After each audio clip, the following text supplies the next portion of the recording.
안녕하세요, 가치남입니다. 12월 23일 목요일 국내 시장이 마감되었습니다. 자, 오늘도 소폭이지만 코스피가 상승으로 마감이 되었습니다.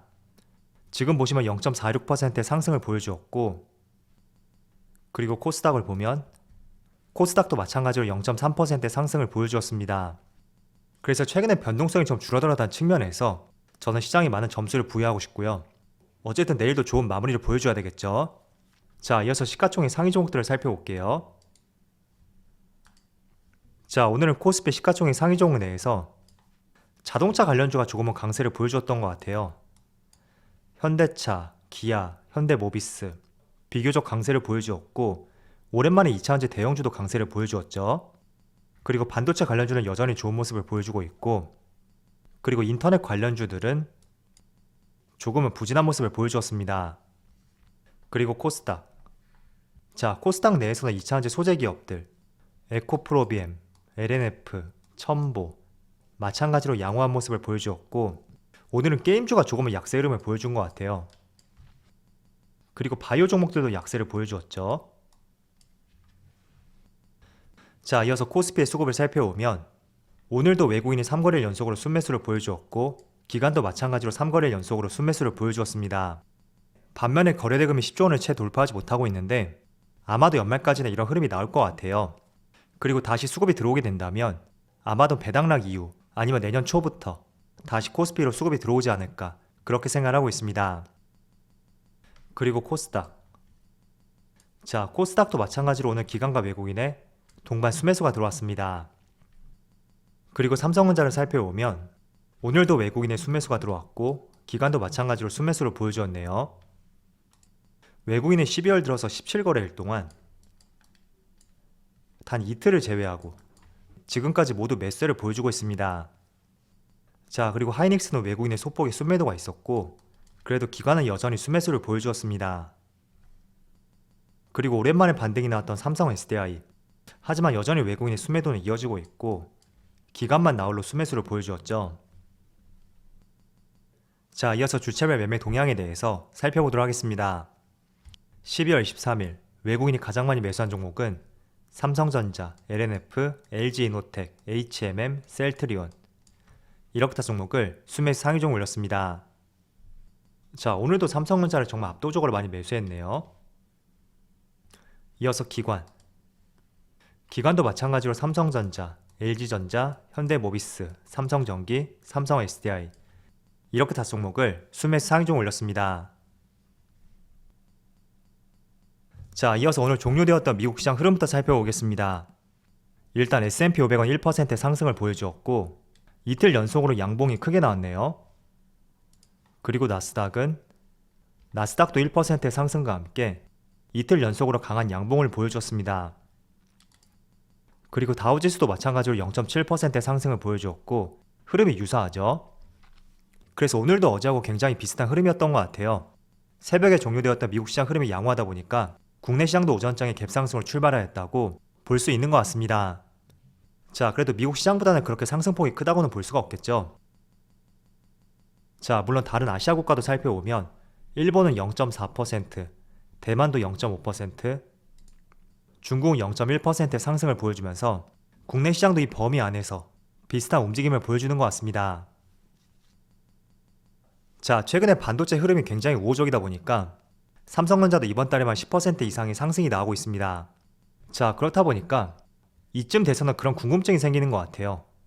과연 올해 8만원을 돌파한 뒤에 마무리가 될지 아니면 7만원대에서 마무리가 될지, 이 부분도 굉장히 궁금증을 자아내는 삼성전자를 바라보는 관점인 것 같아요.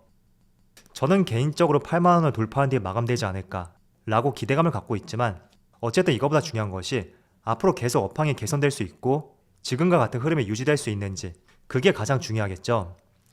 자, 그런데 한 가지 말씀드릴 것이 있는데 차트를 조금만 늘려볼게요. 그리고 매물대를 한번 보면, 자, 최근 1년 동안의 삼성전자의 주가 흐름을 보시면 여기 매물대 있죠. 지금 여기 표시된 가격을 보시면 84,000원에서 86,600원, 즉 8만원 초반대 가격, 여기에 굉장히 많은 매물대가 포진해 있는 것을 확인해 볼 수가 있습니다. 거의 30%에 육박하는 매물대가 포진해 있는데 지금 가격에서는 거의 매물대 하단까지 주가가 빠르게 상승했다고 볼 수가 있습니다. 그래서 아마도 8만원에서 84,000원 이 가격대에서 많이 물리셨던 분들이라면 분명히 본전 심리가 생길 수가 있을 거예요. 삼성전자가 본전까지 올라온다면 나는 정리하고 주식을 쉬겠다, 그런 생각을 하시는 분들도 계실 거고, 아니면 조금 더 빠르게 반응이 나오고 있는 2차전지 쪽 혹은 NFT나 메타버스 이쪽으로 옮겨 타겠다, 그런 다양한 계획을 세우신 분들이 계실 겁니다. 그래서 8만원 초반대 구간은 지금 눈으로 확인했을 때도 굉장히 매물대가 많은 만큼 이 구간을 정말 강하게 돌파할 수 있는지, 아니면 이 구간 내에서 횡보하는 시간을 가질지, 혹은 매물대를 돌파하지 못하고 다시 조금은 조정세를 보여주는 이런 모습이 나올지, 당연히 세 가지 시나리오가 있다고 볼 수가 있겠죠. 그래서 어떤 방향성을 보일지는 저도 장담을 할 수가 없습니다. 그래서 일단은 세 가지 가능성을 열어두되 내가 어디에 더 초점을 맞춰볼지 그 부분을 스스로 한번 판단해보자고 말씀을 드리겠습니다. 그런데 저는 어제도 말씀을 드렸지만 최근 들어서 외국인의 수급도 꾸준히 들어오고 있고 반도체에 대한 부정적인 시각, 이런 것들이 다양한 이유로 조금씩 개선이 되고 있단 말이에요. 그래서 혹시나 이렇게 조정이 나온다고 하더라도 그렇게 깊지는 않을 것이다, 그런 생각을 가지고 있고, 1차적으로 이 매물대 안에서 주가가 조금 횡보하는 시간을 갖지 않을까, 그렇게 생각을 하고 있습니다. 그래서 삼성전자에 대한 시각에 대해서 말씀을 드려봤고, 자, 오늘은 그리고 SK 하이닉스에 한 가지 이슈가 있었죠. 바로 14개월 동안 이어져 왔었던 SK 하이닉스의 인텔 낸드 인수, 중국으로부터 사업부 인수를 승인받았다는 좋은 내용이 발표가 되었습니다. 그래서 이제 낸드 쪽에서는 SK 하이닉스가 세계 2위로 올라서게 되었죠. 자, 그런데 오늘 주가를 보시면 지금은 보합권에서 움직임을 보여주고 있어요. 일단은 낸드 인수에 대해서는 과거부터 꾸준히 제기되었던 이슈였고, 시간적인 면에서만 언제쯤 나올 수 있는지 그걸 기다리던 시점이었습니다. 그래서 주가에 별다른 큰 영향을 미치지 않고 있다, 그렇게 볼 수가 있고, 그리고 1.5% 갭상승으로 출발했잖아요. 아마도 이런 부분이 최근에 상승이 나왔던 만큼 차익 실현에 대한 욕구를 불러왔을 수도 있다, 그렇게 말씀을 드리겠습니다. 자, 이어서 오늘도 시장이 강보합을 보여주고 있는데 오늘 시장에서 강했던 업종에 대해서 한번 말씀을 드려볼게요.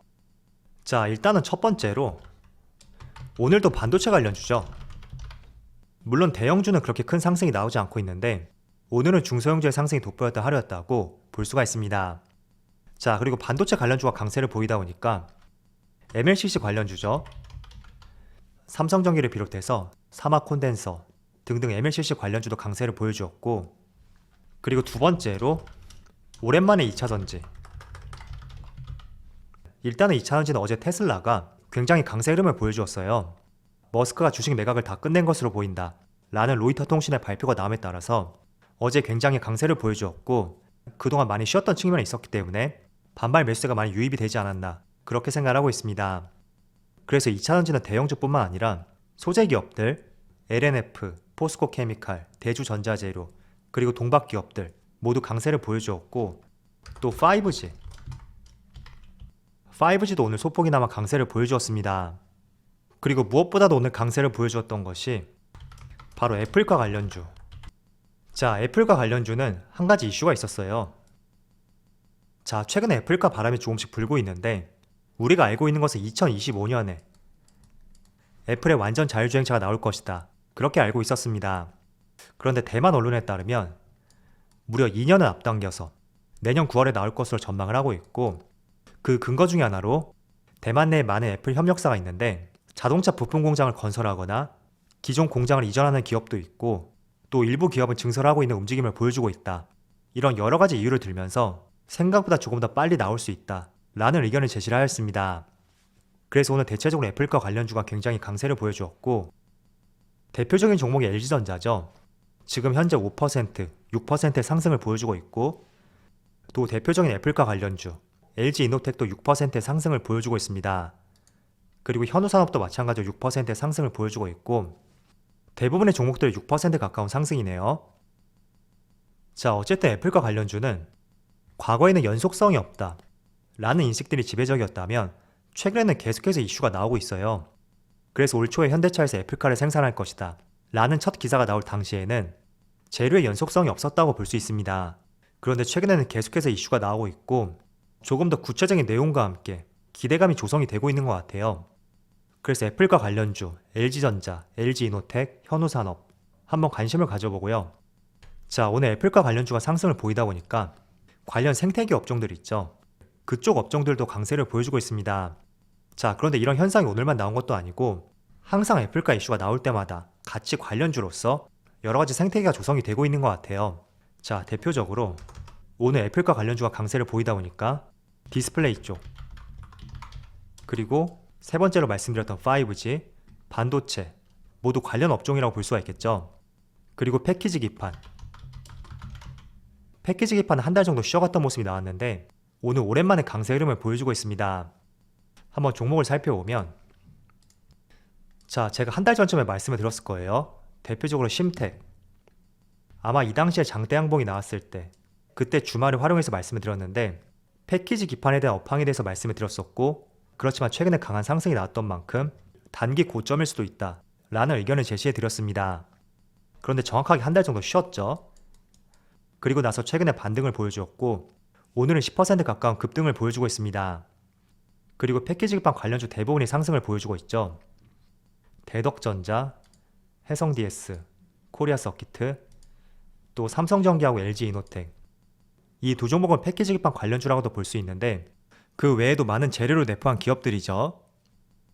그래서 정리해서 말씀드리면 애플카 이슈, 과거에는 단발적인 이슈로 끝났었다면 최근에는 빈번하게 지금 애플과 관련된 이슈가 시장이 나오고 있다, 그 점을 알 수가 있고, 또 애플과 이슈가 나옴에 따라서 관련 생태계들, 디스플레이, 패키지 기판, 반도체, 그리고 MLCC, 5G까지 다양한 업종들도 같이 강세를 보여주고 있다 라고 정리를 해보겠습니다. 그래서 애플카하고 디스플레이, 패키지 기판, 5G, 반도체, MLCC 여기에 추가적으로 말씀을 드리면 자율주행이 될 수가 있겠죠. 결국 우리가 밥을 먹기 위해서는 숟가락이 필요하잖아요. 그래서 그런 관계로서 해석을 해보신다면 좋을 것 같습니다. 자, 어제 FDA에서 화이자의 먹는 알약, 경구용 코로나 치료제 긴급 승인을 했다 라는 기사가 나왔습니다. 그 때문에 오늘 바이오 관련주들, 특히 진단키트 관련주들이 굉장히 약세를 보여주고 있는데 과연 이런 부분이 시장에 어떤 영향을 미칠지, 물론 굉장히 긍정적인 기사라고 저는 생각이 돼요. 그렇지만 단발적인 이슈로 끝날 것인지 아니면 앞으로 시장의 변동성을 줄일 수 있는 좋은 이슈가 될지, 그런 부분은 우리가 조금 더 체크를 해보자고 말씀을 드리겠습니다. 자, 올해도 이제 주식시장이 얼마 남지가 않았어요. 다들 올해 조금은 아쉬운 투자를 하였다고 하더라도 올해보다 내년에 더욱더 성공 투자할 수 있기를 기원해 드리겠습니다. 자, 그럼 오늘 영상 여기서 마치도록 하고요. 언제나 여러분들의 성공 투자를 기원하도록 하겠습니다. 감사합니다.